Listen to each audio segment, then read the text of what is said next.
রাসূল বলেছেন মার পায়ের নিচে। বলুন কার পায়ের নিচে? আমার নবী নিজেও মায়ের পাগল ছিল কিনা? আল্লাহু আকবার। বাবার পাগল নবীর জীবনীতে পাওয়া যায়। নবীর বয়স যখন 6, বলুন কত? আমার নবী 6 বছর বয়সে সন্ধ্যার সময় তাকাইয়া দেখে তার বয়সের ছেলেরা বাবার কুলে উঠে 2 গালে চুমা দেয়। আমার নবী তাকায় তাকায় দেখে নাই রে, আমার বাবা নাই। নবী রওনা হলেন, পাহাড়ের দিকে যাইতেছে। বাবা গো, বাবা গো, বাবা গো কইয়া কোত্থেকে যেন আবু জাহেল আসতেছেন।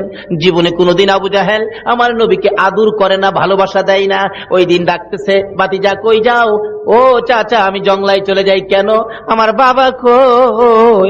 বাবার ব্যথায় আর কলিজা মানে। আমার নবী কান্দে, চাচা গো বাবা কই? জীবনে বাবা দেখলাম না, বাবার ব্যথা কলিজা মানে না। আবু জাহেল বলেন, বাতিজা আর সামনে যাইও না, একটু সামনে গেলে জংলার বাঘ তোমারে খেয়ে ফেলবে। যাও না, বাঘে তোমারে খাইবো তো। এটা আবু জাহেলের ধারণা, আমার নবীরে বাঘে খাইবো। আচ্ছা আপনাদের ধারণা কি আমার নবীরে বাঘে খাইবো? আর একটু জোরে কোন খাইবো? বাঘে খাইবো দূরের কথা, নবীরে, নবীর উম্মতেরাই তো বাঘে সালাম দেয়। সুবহানাল্লাহ। আসতে গেলেন মিয়া। বড় পীরের জীবনী খুলে দেখুন, বড় পীর গাউসে পাকের জীবনী। গাউসে পাকের বয়স যখন 7, বলুন বয়স কত? আর একটু জোরে। ও এটাই দিলে হ্যাঁ, গাউসে পাকের জীবনী কইতাম না, লেখা আছে এখানে। কইবার আগে কিন্তু চলছে এদিকে। আসলে আলোচনা লেখা দিয়ে আলোচনা বরকত পাবেন না, আলোচনার বাজেট দিবে কে? আল্লাহ। আরো জোরে কোন কে দিবে? এর মধ্যে মজা আসছে, বরকত আছে। গাউসে পাকের জীবনী আইসা গেছে মিয়া। গাউসে পাকও তো মা বাবার গর্তেই হয়েছে, কি বলেন ঠিক কিনা? এবার গাউসে পাক 7 বছর বয়স। কয় বছর? 7 বছর বয়সে ওনার বাবা আবু সালে জঙ্গি মুসা ব্যবসার উদ্দেশ্যে যাবে ইয়ামেন। বাগদাদ থেকে রওনা হবে তো সামনে দাঁড়ায় ডাকে, আবু কি আমারে নিয়ে যাইতে হইব এবার। মানে পোলাপান এখন অনেক সময় বাপের বাজারে যাইতে চায়। বাবা দেখেন কয় এই ব্রিজ পাড়িয়া জামু, বাসে অ্যাক্সিডেন্টের ভয়, গাড়িগুলা ঝামেলা, কত বিপদ আপদ থাকে। বাবা তোমার 10টা টাকা দিয়া গেলাম, বাজারে যাওয়া দরকার নাই। বাবার কাছ থেকে দেখেন কিছু পাগলা পোলা আছে, 10 টাকাও লইছে, আবার বাবা যাওয়ার সময় রিক্সার পিছনে বডি ধরে রাখছে। ব্রিজ পার হইয়া বাবাই কয় রিক্সাওয়ালারে, বাইসা গেলাম 10টা টাকা দিয়া কোন রকম পোলারে বুঝায় রাইখাইলাম। পোলা পিছন দিয়ে বাইরিয়া কয় আব্বু। আরে কি আমি আইসা বলছি তো। এমন পাগলা ফুলাফান আছে না, আছে না, আছে না। গাউসে পাক 7 বছর বয়স। বয়স কত? ডাকতেছে, আব্বু আজকে আমাকে না নিয়ে ব্যবসায় যাইতে পারবেন না। কারে বাবা? বাবাটা বা মানি না। আরে দূরের রাস্তা হাইটা যাবো, আমি হাইটাই যাবো, কি করবো? ছুড়াইতে পারে নাই, ছাড়াইতে পারে নাই। রওনা হলেন। যাইতে যাইতে যাইতে যাইতে আরবের পথ, পাহাড়, পাথরের পাহাড়, 2 পাহাড়ের নিচ দিয়া রাস্তা যাইতেছে। তো হঠাৎ দেখে আবু সালে জঙ্গে মুসা পাহাড়ের উপর থেকে 2টা ভাগ বাপ বেটার দিকে পজিশন নিচ্ছে, আক্রমণ করবে। আবু সালে ডাকতেছেন, জংলার বাগেরা রে, আমার কলিজার টুকরা সন্তান একমাত্র আব্দুল কাদের জিলানী রে, জংলার বাগ, বাবার সামনে বুঝি আমার সন্তান ধরে খাইবি। 7 বছর বয়স। গাউসে পাক জিগায়, আব্বু কান্দেন কেন? ওই যে বাবা ভাগ। ও ভাগ। আমার পিসাব কিবলা লেখেন, গাউসে পাকের দরবারের কুকুর, গাউসে পাকের দরবারের কুকুরের পাওয়ার জংলার বাঘের চাইতে বেশি। জোরে কন্যা সুবহানাল্লাহ। আচ্ছা বাঘে খাইব? আচ্ছা আব্বা আপনি বাঘের ভয় পান? 7 বছর বয়স গাউসে পাকের। আব্বা আপনি বাঘের ভয় পান? কয় বেটা ভয় পাবো না, বাঘে মানুষ খায়। আব্বা আমার তো ভয় লাগে না, আমি তো জানি বাঘে মানুষ খায় না। কও কি? তাইলে আব্বা আপনি ভয় পাইলে আমারে আগে দেন, আপনি পিছে যান। বয়স কত? আর একটু জোরে কন। হ্যাঁ গাউসে পাকের নাম জপিলে আল্লাহ পাওয়া যায়। বলুন, গাউসে পাকের নাম জপিলে আল্লাহ পাওয়া যায়। আরে পাগল কান্দিস না আর গাছ তলাই, গাউসে পাকের নাম জপিলে, জোরে জোরে, আরে হায় রে, গাউসে পাকের নাম জপিলে আল্লাহ পাওয়া যায়। গাউসে পাকের এমনি নিশানা, চুরকে ধরে অলি বানা, গাউসে পাকের এমনি নিশানা, চুরকে ধরে। আপনারা কি কাহিল হয়ে গেছেন না ঘুমো দিয়ে ফেলছে? এই তো যাবো না তো আর বেশিক্ষণ, আধা ঘন্টা যাব। এখন গাউসে পাকের খেলার যখন আইছে, একটু খেলা দেখি না কি খেলা খেলে আল্লাহর ওলি গাউসে পাক। আল্লাহ বাবা গো, আপনি যদি বাঘের ভয় পান আপনি পিছে যান, আমার আগে দেন। আবু সালে কই পাগলা কয় কি, তোমারে বাঘে খাবে না? কেন খাবে আমারে বাঘে? বাঘের জীবনীতে পাওয়া যায় এক ভণ্ডপীর বাঘের উপরে সোয়ার হইয়া গাউসে পাকের বাড়িতে গেছে মেহমানি খাইতো। গেটের মধ্যে বাঘ রাইখা বাড়ির ভিতরে ঢুকছে। আল্লাহর ওলি গাউসে পাক বাড়ির ভিতর থেকে দেখে কিনা কন্ত, আরো দূরে দেখে কিনা, বাগদাদ থেকে বাংলাদেশও দেখে কিনা। ওই বাঘ নিয়ে আইছে রে, বাঘ। যাক হুজুর, আমারে তো খানা খাওয়াইবেন, আমার বাঘেরে কি খাওয়াইবেন? গাউসে পাক কই তোমার বাঘ কত বড়? কই রাইতে বড়, বিরাট বড় ভাগ। কই তোমার বাঘের কি খাওন লাগবো, আসো তো দেখে আসি। গেটে গিয়া দেখে বাঘ নাই। গেটের মধ্যে একটা কুকুর আসিল, কুকুরে বাঘ খাইয়া ঘুমাই দিস। কুকুরে বাঘ খাইয়া ঘুমাই দিচ্ছে। হুজুর আমার কুকুর, এই আমার বাঘ কই গেল, বাঘ কই গেল, কুকুর দেখা যা, বাঘ কই গেল? গাউসে পাক বলেন কি বলবো? আচ্ছা রাখো দি, কুকুরে জিগায়, এ কুকুর, ঘুমের তুরছে কি ঘুমাই দিস? আমার কুকুর ডাক দিলি দি ঘুম থেকে উঠে, তোমার বাঘ কই, ডাক দাও তো। গাউসে পাক বললেন, হেই লোক ডাকে বাঘ, কুকুরের পেটের ভিতর থেকে কয় হ। হুজুর কি সর্বনাশ, আপনার কুকুরের পেটের ভিতরে দিয়ে আমার বাঘে কথা কয়। গাউসে পাক বলেন, আরে বেটা আম্মকের আম্মক, কুকুরের পেটও কি ভাগ, কয় যে দেখেন কথা কয়। গাউসে পাক বলেন, এই কুকুর তুমি বাঘ খাইছো? হুজুর মাফ করে দিয়েন, খাইছি। তো তুমি বাঘ খায় ফেললা? কই পেটে খিদা আসিন। পেটে খিদা আসিন, এই বেচারা মেহমান তার বাঘ খাইছো? আসলে তার ভিতরে কিছু অহংকার আছেন, এই অহংকারটা কুকুর দিয়া বাঘ খাওয়াইয়া আল্লাহ বুঝাই দিচ্ছে। হুজুর মাফ করে দেন, আমি ভাবছিলাম আমি বড় পীর, অহন্দি বড় পীর। হুজুর আপনি? আল্লাহ কয় আমি বানাইছি গাউসে পাকরে বড় পীর, তুই কইতেইছস বাঘের উপরে মাতবুরি করতে, অন্তর বাঘ কুকুরে খাইছে গাউসে পাকের। হুজুর মাফ করে দিন, হুজুর চিনতে পারছি না, বুঝতে পারছি না, আমার বাঘটা দিয়ে লাইন। বড় পীর কই, এই কুকুর একবারে দাঁত ফালাইয়া দিব, বাঘ কখন দে। আস্তা ভাগ কুকুরের মুখ দিয়া বাহির হইছে, জোরে কোন সুবহানাল্লাহ। বলতেছিলাম ওই গাউসে পাক 7 বছর বয়স, যাইতেছে হাইটা, বাবা কয় বাঘে ধরবো, কয় আব্বা আপনি পিছে যান, আমার সামনে দেন। যাইতেছে সামনে, গাউসে পাক 7 বছর বয়স, কাছাকাছি গেলে বাঘ তো একবারে পজিশন নিচে থাপা দিয়ে ধরবে, এমন সময় হাত বাড়াইছে, জঙ্গলার বাঘ আমারে চিনুস নি রে? আমি কে? আমি হইলাম গাউসুল আজম আব্দুল কাদের জিলানী রহমাতুল্লাহ আলাইহি। পিছে আমার বাবা রে আবু সালে জঙ্গি মুসা। আমরা আখিরি নবীর উম্মত, কালিমার পোশাক গায়ে দিয়েছি, নিষেধ দিলাম রে আমাদের গায়ে হাত দিস না। এমনি সময় দেখা যায় বাঘের লেজ নাড়া বন্ধ হয়ে গেছে, দুইটা বাঘ নম্র ভদ্রভাবে হাইটা হাইটা আসতেছে। গাউসে পাকের বাবা বলেন, আবু সালে বলেন, বাবা গো ওই তো বাঘ আসতেছে, আমরা দুইজনকে খাবে। আবু সালে বলেন, বাঘে খাবে? আব্দুল কাদের 7 বছর বয়স জবাব দেন, আব্বা গো না না, জঙ্গলার বাঘ আমাদেরকে খাবে না, ওই যে বাঘ আসতেছে, দাঁড়ান, সোজা হয়ে দাঁড়ান। দুই বাপ বেটা দাঁড়িয়ে আছে সোজা হইয়া। বাঘ দৌড়াইয়া আইসা বাপ বেটার পায়ে সালাম করে বিদায় হয়। আরে গাউসে পাকের পায়ে যদি জঙ্গলার বাঘ সালাম করে বিদায় হয়, বলুন আমাদের নবীকে জংলার বাঘ কি আক্রমণ করতে পারবে? এবার ডাক দিয়া বলেন, আবু জাহেল বাতিজা গো, সামনে যায় না, জংলার বাঘ ধরবে।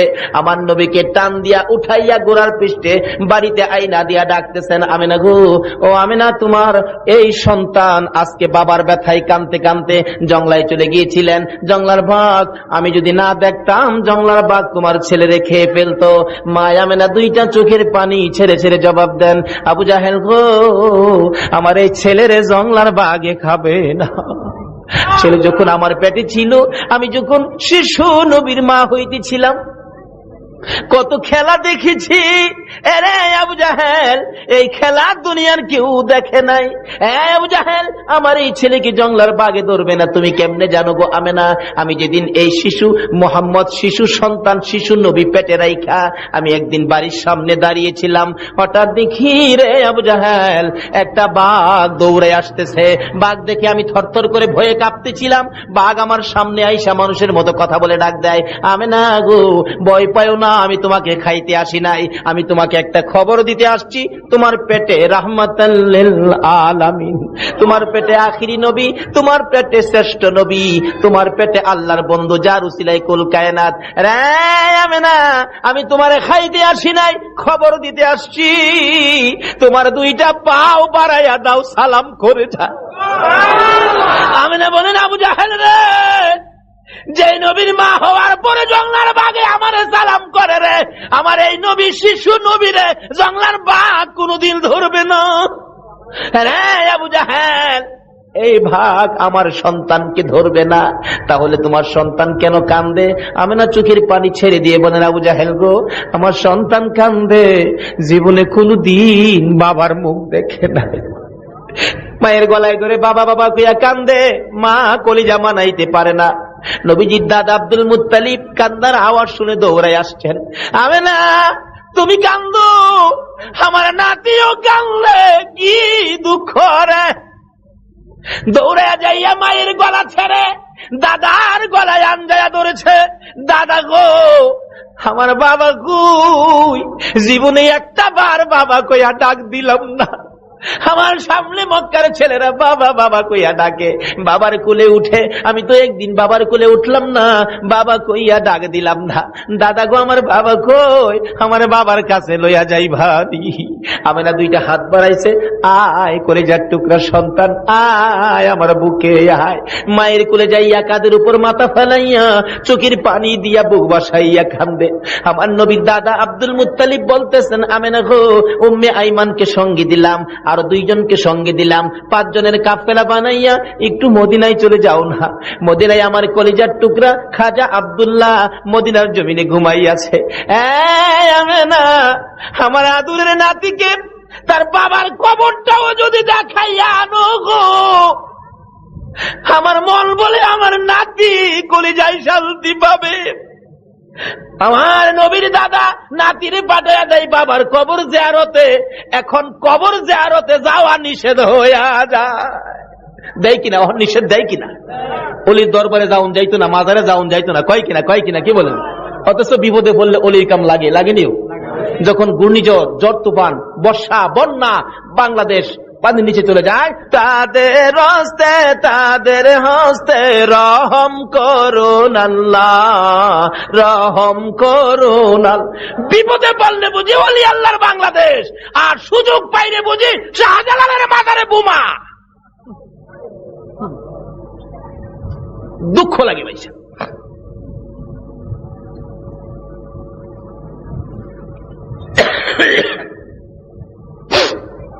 এই বাংলাদেশ অলির দেশ, বলুন কার দেশ?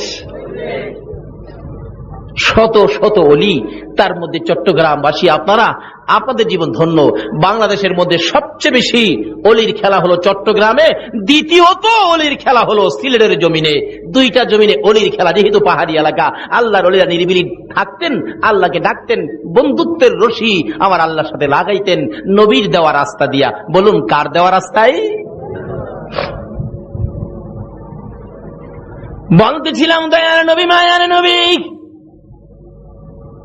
5 জনের কাফেলার সঙ্গে দাদা আব্দুল মুত্তালিবের নির্দেশে মার কুলে হয়ে উঠে মার গলায় ধরে রওনা করলেন, মদিনায় যাবে বাবার কবর জিয়ারতে। বলুন কার কবর জিয়ারতে? কোত্থেকে শুরু হয়ে যায়? যাইতে যাইতে যাইতে যাইতে মক্কা নগর পার হইয়া মদিনায় যাইয়া গো আমেনা আব্দুল্লাহর কবরের পাশে যাইয়া কবরটা দেখে দূর থেকে কাঁদতেছে, হইতো আব্দুল্লাহর কবর দেখা যায়, হইতো আব্দুল্লাহর মাজার দেখা যায়। আমার নবী 6 বছর বয়স, মার কুল থেকে মায়ের চোখের পানিগুলো মুছে মুছে প্রশ্ন করেন, মা মা গো ওইদিকে তাকাইয়া তাকাইয়া কেন কান্দো? আমার নবী তো আর কোনোদিন বাবার কবর দেখে নাই, মা কেন কান্দো জানতে চাই। আমানা জবাব দেন, বাবা মুহাম্মদ ওই যে কবরটা দেখা যায়, এই কবরের মধ্যে তোমার বাবা খাজা আব্দুল্লাহ ঘুমাইয়া রয়েছে। আমার নবী বলেন, মা মা আমার কোল থেকে নামাইয়া দাও না গো। মা আমেনা বলেন, আমি যখন 6 বছর বয়সে শিশুর নবীকে আমার কোল থেকে নামাইয়া দিলাম, একটা দৌড় মারছে রে, বাবার কবরের উপরে যাইয়া পড়ে গেছে। ডাইন পাশে বসে কান্দে বাবা বাবা কইয়া, বাম পাশে বসে কান্দে বাবা বাবা কইয়া, পায়ের কাছে বসে মাটির মধ্যে হাত লাগাইয়া কান্দে, বাবা গো মক্কা থেকে মদিনায় আসলাম তোমাকে পাওয়ার জন্য, তোমাকে দেখার জন্য, একটু দেখা দাও না গো বাবা, তোমার কি মায়া লাগে না? আমি জীবনে কোনোদিন তোমার কোলে উঠলাম না, 2টা হাত বাড়াইয়া দাও না, আমি তোমার কোলে উঠবো গো বাবা। এই সময় আমেনা বলেন, আমি দেখি কবরের মাটি থর থর করে কাঁপতেছে। মন বলে আব্দুল্লাহ আদুরের সন্তান কোলে নেওয়ার জন্য মাটির ভিতর থেকে বুঝি বাহিরে হইয়া যাবে, কিন্তু আল্লাহর বিধান না, আসতে পারতেছে না, ভিতর থেকেই কান্নাকাটি শুরু হয়ে যায়। আমার আল্লাহ বলেন, আব্দুল্লাহ রে কান্দিস না, কোলে নিতে পারবি না, ও আব্দুল্লাহ চিন্তা করিস না, তোর সন্তান আমার বন্ধু, আমার বন্ধুর হেফাজতের দায়িত্ব আমি আল্লাহ নিয়েছি। এভাবে কাঁদতেছে। আমার আল্লাহ বলেন, বন্ধু গো বাবার কবরের পাশে কান্দো, আমি আল্লাহ দেখেছি বাবার কবরের পাশে কান্দো, তোমার কান্নাটুকু আমি স্মৃতি করে রেখে দিলাম, তোমার কান্নাটুকু প্যাকেট করে রেখে দিলাম কিয়ামত পর্যন্ত। এইভাবে যদি তোমার কোন উম্মতেরা বাবার কবরের পাশে যাইয়া কান্দে আর এক ফোঁটা চোখের পানি বাবার জন্য যদি আমাকে দেখাইতে পারে গো বন্ধু, কথা দিলাম তোমার চোখের পানির সাথে মিলাইয়া ওই সন্তানের বাবার কবরের আযাব আমি মাফ করে দিব। শিক্ষা দিয়ে গেলেন নবী, বাপ মার সাথে দুনিয়াতে শুধু খেদমতই নয়, বাপ মার সাথে আরো কত কিছু করতে হবে। আসুন সামনে বাড়ি, বাপ মার সাথে যদি বেঈমানি হয়, নাফরমানি হয়, সব শেষ, বরবাদ হয়ে যাবে। দয়ার নবী মায়ার নবী, অনেক লম্বা ঘটনা, শুধু এই জায়গার মধ্যে ওয়াজ করলে 2 ঘন্টার ব্যাপার।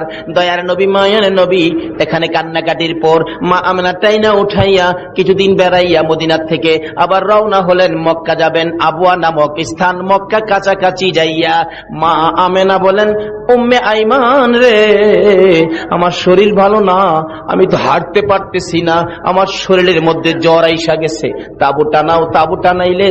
দয়ার নবী মায়ের নবী মায়ের পাশে বসা, মা একটু পরে পরে সন্তানের দিকে তাকায়।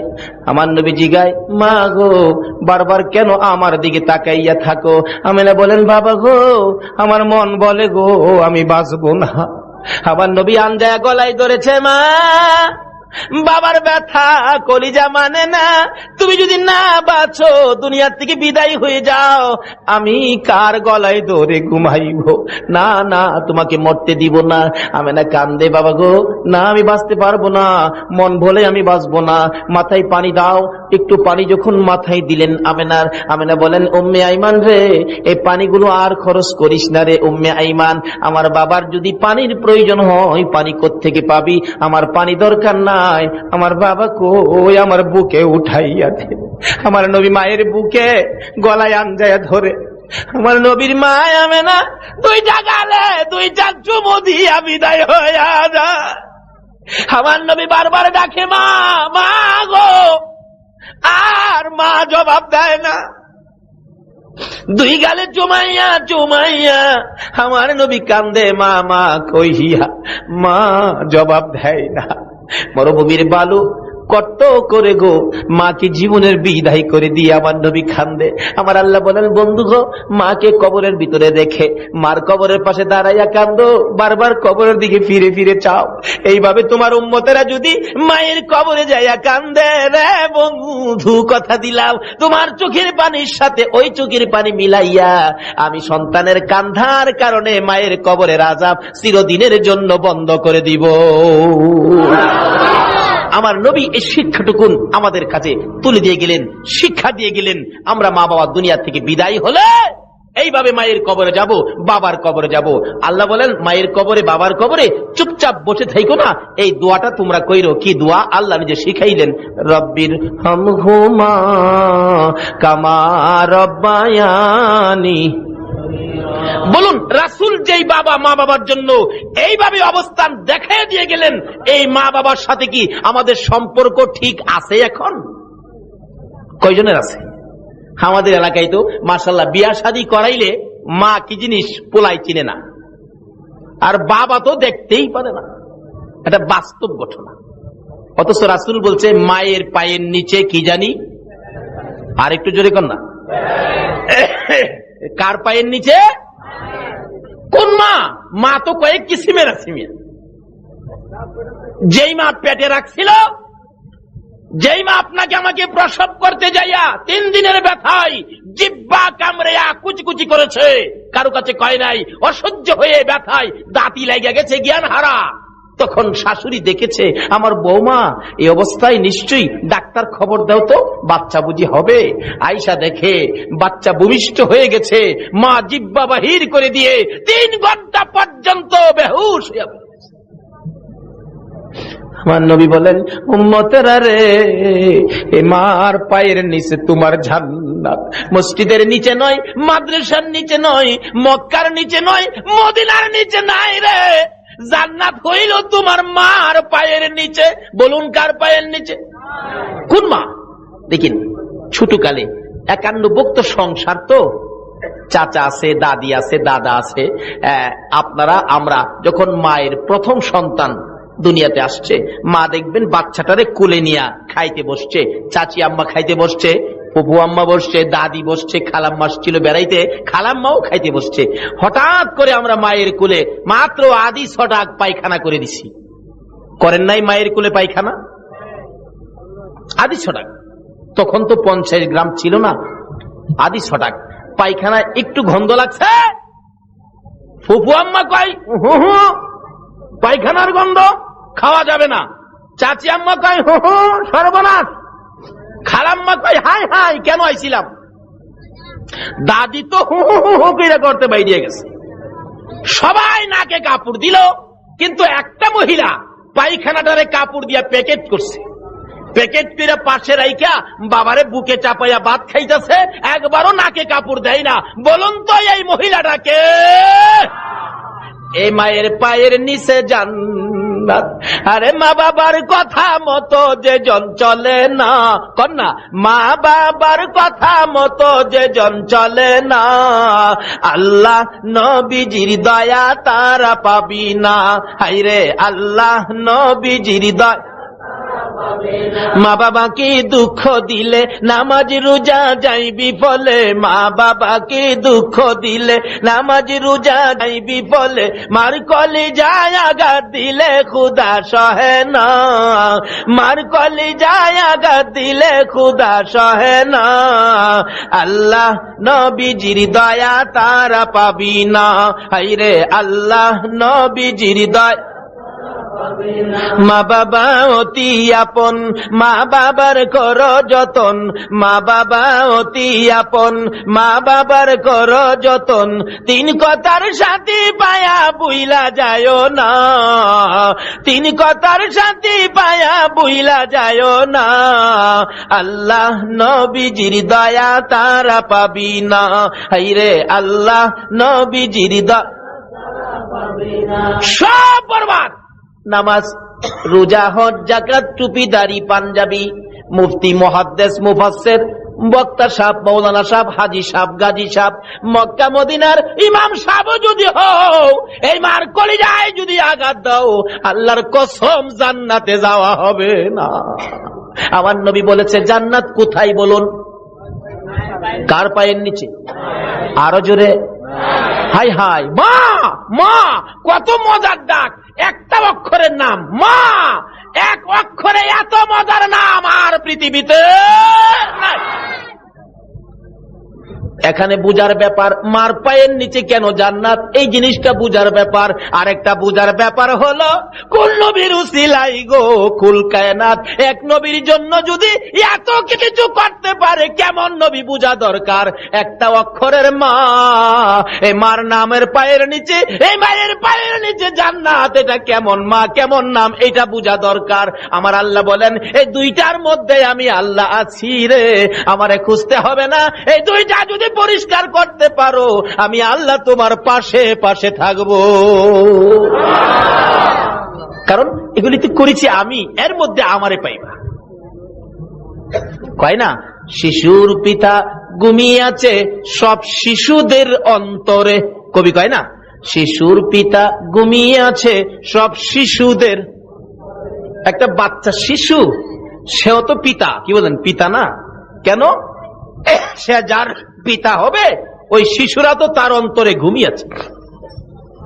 আমার এক চাচা আছে, হ্যাঁ খুব কৃষক আর কি, আমাদের দেখলেই ডাহে কাহাবাই,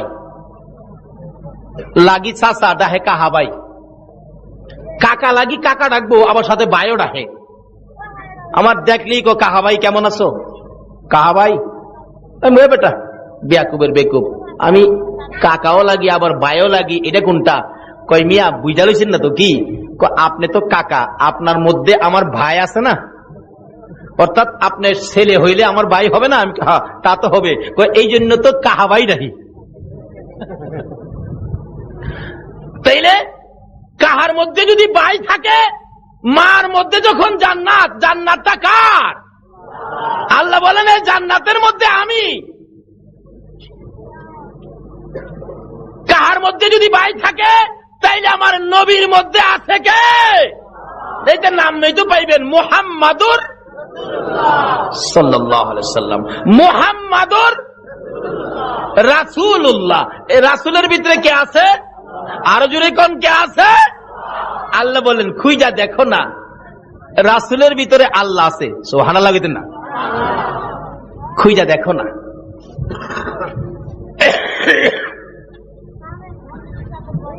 এখন বলুন, নবীজি বলছে কার পায়ের নিচে জান্নাত?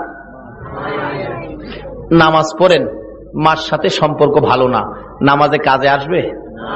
রোজা রাখছেন, হজ করতে গেছেন, এক হাদী সাহেবের জীবনীতে পাইলাম উনি 40 বার হজ করতে গেছে। 40 বার। কয়বার? চট্টগ্রামের মানুষ আছে না এরকম বড় লোক আছে না, বছর বছর হজ করে, বেচারা 40 বার হজ করে আরাফাতের মাঠে খুব কান্নাকাটি করে। রাসূল বলেছেন আরাফাতের মাঠে যার পাও রাখছে তার গুনাহ মাফ হইছে না, এমন যদি কেউ ধারণা করে, সে সবচেয়ে বড় গুনাহগার। আরাফাতের জমিনে পাও দেওয়ার সাথে সাথে তার জীবনের গুনাহ মাফ হয়ে যায়। কিন্তু 40 বারের মাথায় খুশির কান্দা কান্দে, ইয়া আল্লাহ গো 40 বার আমি হজ করেছি। আমার আল্লাহ বলেন তোমার হজ দেখেছি, কবুল করি নাই। হ্যাঁ 40 বার হজ করলাম, দেখছেন কবুল করেন নাই। ডাহে কেন কবুল করেন নাই? কারণ জানতে চাই। আমার আল্লাহ বলেন বান্দারে, একদিন তোর মারে সাধারণ একটা ব্যাপার, সাধারণ একটা জিনিস লইয়া মার সাথে কথা কাটাকাটি করে একটা লাথি মাইরা ঘরের বাইরে ফালাইয়া দিস।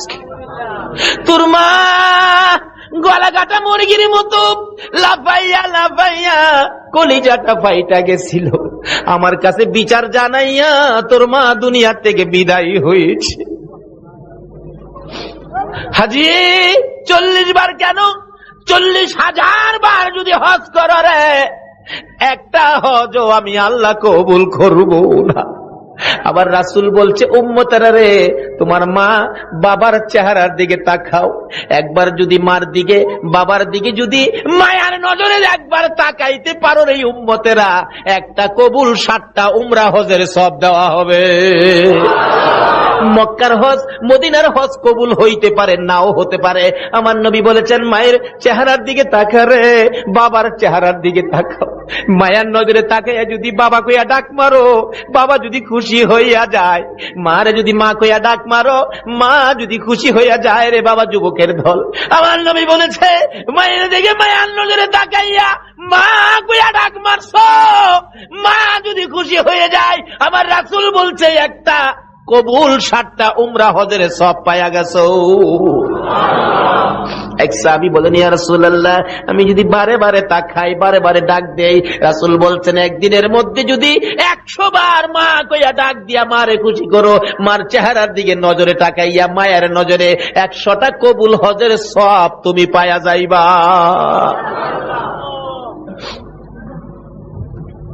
আজকে এই মার দাম নাই, এই মার ইজ্জত নাই মিয়া। কি করে দেখেন না, আপনাদের এলাকায় হয়তো বা এরকম নাই, না থাকাটাই ভালো, দোয়া করি না হোক। আমাদের এলাকায় এরকম কিছু আছে। একটা ছেলে হয়েছে, খালি একটা ছেলে হওয়ার পরে ছেলেটার বাবা মারা গেছে, এরকম হয় না অনেক সময়? মা বাচ্চাটারে কুলে লইয়া কান্দে, প্রভু গো আমার এই বাচ্চাটা জীবনে বাবা কইয়া ডাক দিতে পারবে না, একটু বড় হইলে তো জিগাইবো মা আমার বাবা কই। আমিও যদি বাচ্চাটার পাশে না থাকি, বাচ্চার দুঃখটা কে দেখবে? এই একটা বাচ্চার দিকে তাকাইয়া মা বিবাহ বসলেন না। মাটা একটু আরবি লেখাপড়া জানতো, বাড়ি বাড়ি কোরআন শরীফ পড়ায়, বাসায় বাসায় কিছু পয়সা রোজগার হয়, এর বিনিময়ে এই হাদিয়া দিয়া বাচ্চাটাকে লালন পালন করে মাশাআল্লাহ একবারে বড় করেছে, বিবাহ করাইছে। বেটা শ্বশুর বাড়ি যায় 2 দিন পর পর। মা একদিন জিগায়, বাবা আব্দুল খালেক, তোমার শাশুড়ি শ্বশুর তোমারে কেমন আদর করে বলো তো? ছেলেটা বলে আম্মু আমার শ্বশুর শাশুড়ি খুব আদর করে।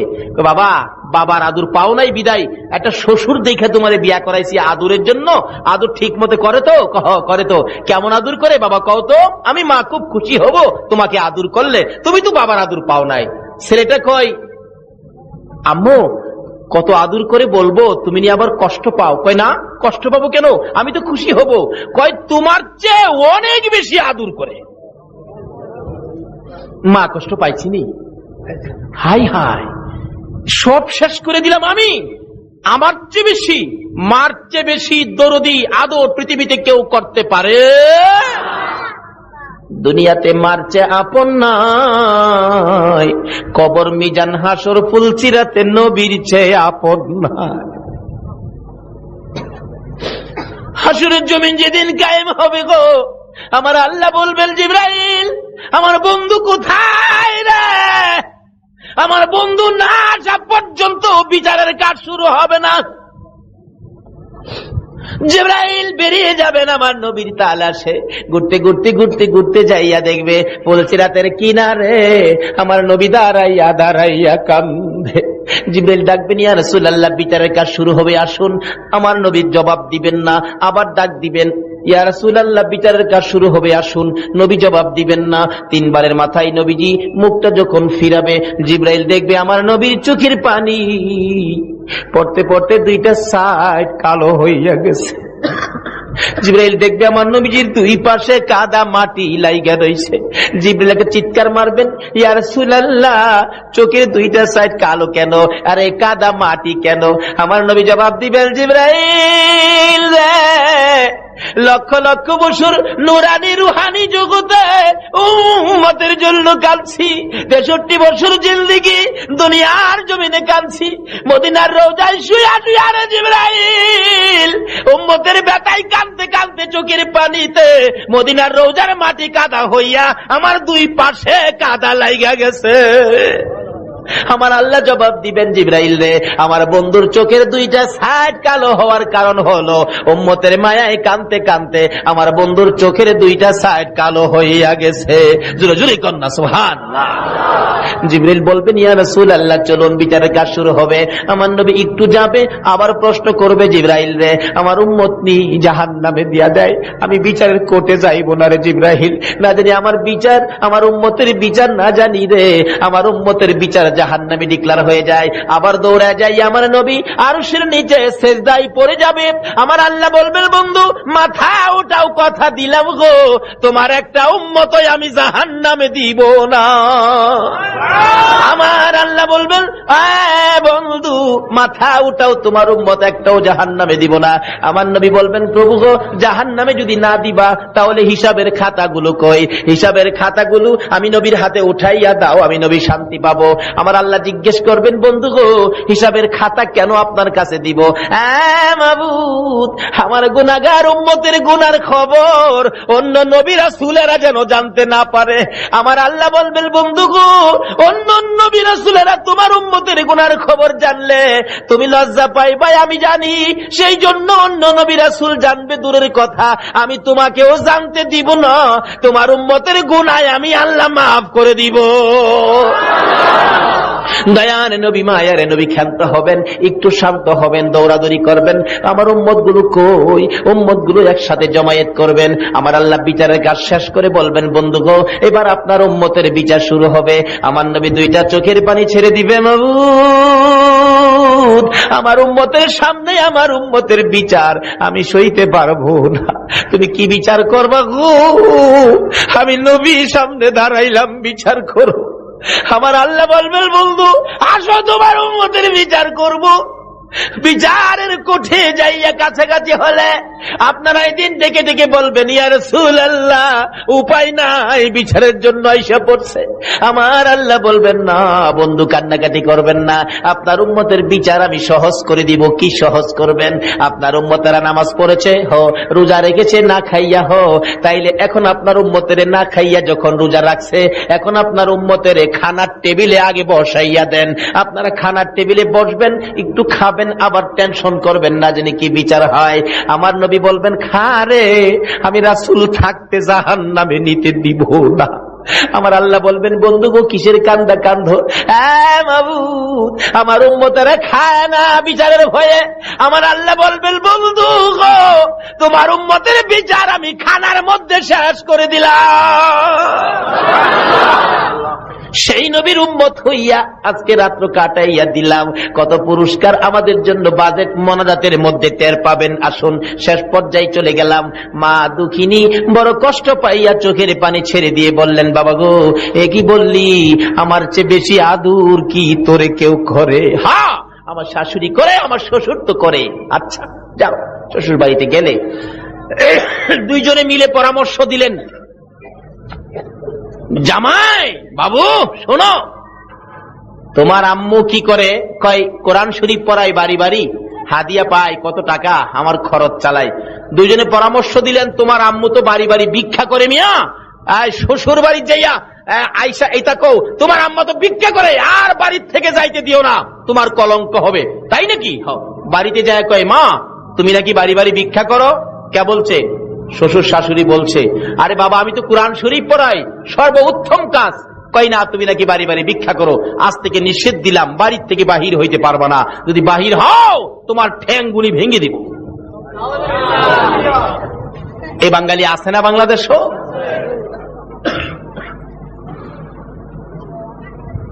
মা কই বাবা কালকে আমি একটা লোকের কোরআন শরীফে সবক দিব, কথা দিয়ে আসছি, কালকের পরে আর আমি যাব না।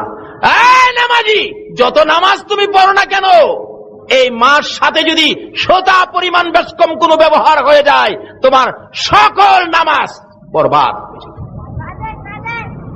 আচ্ছা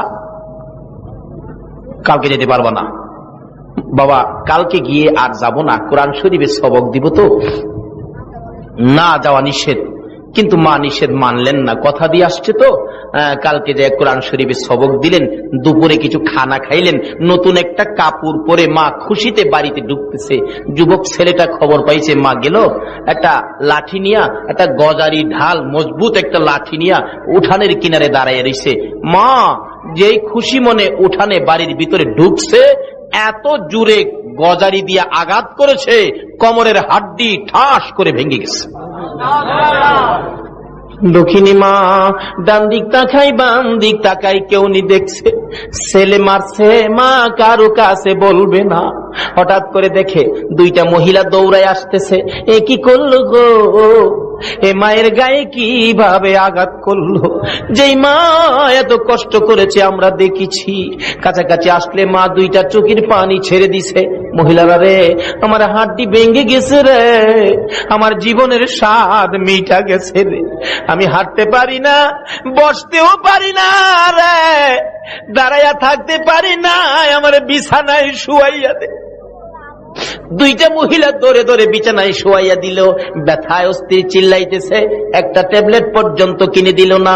রাত্র 12টা বাইজা গেছে, মা কান্দে। ও আদুরের সন্তান, আঘাত করেছো, দুঃখ নাই, একটা ট্যাবলেট পর্যন্ত কিনে দিলা না, তাও দুঃখ নাই।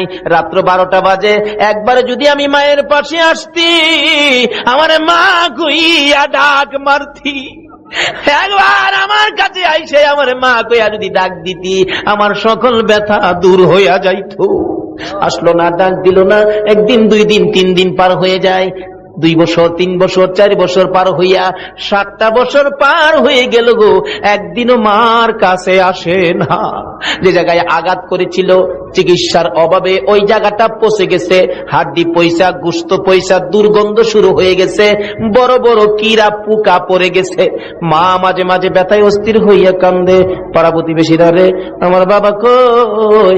আমার বাবারে বলো না, আমার একটা জীবনের শেষ দেখা দিয়া আমার একটা মা বলে ডাক দিত, আমি মায়ের কলিজা ঠান্ডা করে দিত। বুঝাইলেন, কিন্তু কই বুঝ মানে না। অবশেষে এলাকার চেয়ারম্যান সাহেবকে খবর দিয়ে বললেন, চেয়ারম্যান সাহেব, আমি মা, দুঃখিনী মা, একটা সন্তানের দিকে তাকাইয়া সব শেষ করে দিয়েছি। আপনারা তো জানেন, আমার পোলার একটু কইবেন, আমার একটা মা তুইয়া ডাক দিয়ে আমার কলিজাটা ঠান্ডা করে দিত, আমি বাঁচবো না, সমস্ত শরীর পচে গেছে, দুর্গন্ধে মানুষ ঘরের কাছে আসতে পারে না। দরজার কিনারে বসে বসে মানুষ দেখে ডাকতো, মানুষ আসে না। আচ্ছা কি করব? আপনি একটু বলবেন। চেয়ারম্যান সাহেব কয় ঠিক আছে। ডাইকা বলতেছেন, এ আব্দুল খালেক, এদিকে আয়, তোর মারে বলে মা তুই ডাক দেস না, তোর মা খুব কষ্ট করছে তোর জন্য, আমি তোরে একদিনের সময় দিলাম, কালকের মধ্যে যদি মা তুই ডাক না দেস, তোর ইউনিয়ন কাউন্সিলে গাছের মধ্যে ঝুলাইয়া তোর চামড়া ছিলাম। খালেক কই, মা বুঝি বিচার দিছে আমার চামড়া ছিলাইবেন কালকে? আজকে রাত্রে তো আমি মারে রাখতাম না। জিত, মেজাজ গরম, বাড়িতে যাই না। রাত্র 10টা বাজে, 11টা বাজে, বাড়িতে যায় না। 12টা বাজে, যায় না। 1টা বাজে, বাড়ির দিকে রওনা হয়েছে। বলুন, একটাই হোক আর 2টাই হোক, সন্তান বাড়িতে না আসা পর্যন্ত কে দরজা খোলা রাখে? আর জোরে বলেন না, কে? দুঃখিনী মা। সন্তান তো কোনদিন মা বলে ডাক দেয় না, মার খোঁজ খবর নাই না, তারপরেও মা দাঁড়াইতে পারে না, দরজাটা খুইলা বৈশা রইছে। 1টা বাজে, কেন বাবা আসতেছে না? 1টা বাজে, বাড়িতে আসার পর নিজের ঘরের দিকে যাবে, মা ডাক মারছে, বাবা আব্দুল খালেক রে, আয়, আমি মার পাশে আয়, আমি মরে যাব, সবাই ঘুমিয়েছে, আমার একটা মা বলে ডাক দে, কেউ শুনবে না, শুধু আমি শুনবো, কেউ শুনবে না, আয়, আমার একটা মা বলে ডাক দে, আমার কলিজা ঠান্ডা করে দে, আমি মরে যাব। নিষ্ঠুর যুবক জবাব দেন, তুই কি এখনো মরস নাই? কবে মরবি? বিচার দিছস আমারে মায়ের খাওয়াইতি? মা বলেন, না, মায়ের খাওয়ানোর জন্য নয়, একটা মা ডাক শোনার জন্য, আমার সকল ব্যথা দূর হয়ে যাবে, আয় আমার পাশে আয়। আসতেছে সন্তান মায়ের পাশে, মা ভাবতেছেন আমাকে বুঝি মা বলে ডাক দিবে। একটা দরজার পাট খোলা ছিল, মা 2টা দরজার পাট খুলে দিয়ে বড় আশা লইয়া গো একটু সামনে বাড়ছে। মা দাঁড়াইতে পারে না, পচা গুস্ত, কোমর ওই দিক হাড্ডি পচে পোকা পড়ে গেছে। নিষ্ঠুর যুবক মার পাশে এসে মা 2টা হাত বাড়াইছে, আয় আমার পাশে আয়।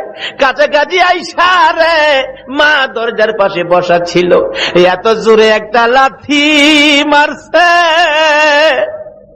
মা চিত হইয়া পড়ে গেছে। বেহুশ হয়ে যায়।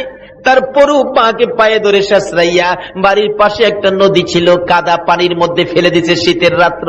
মা ডাকতেছে, মাবুদ গো, আমি তো মরে যাব, আমার দুঃখ নাই, আমার বাবারে সহি সালামতে বাড়ি পৌঁছাইয়া দিও।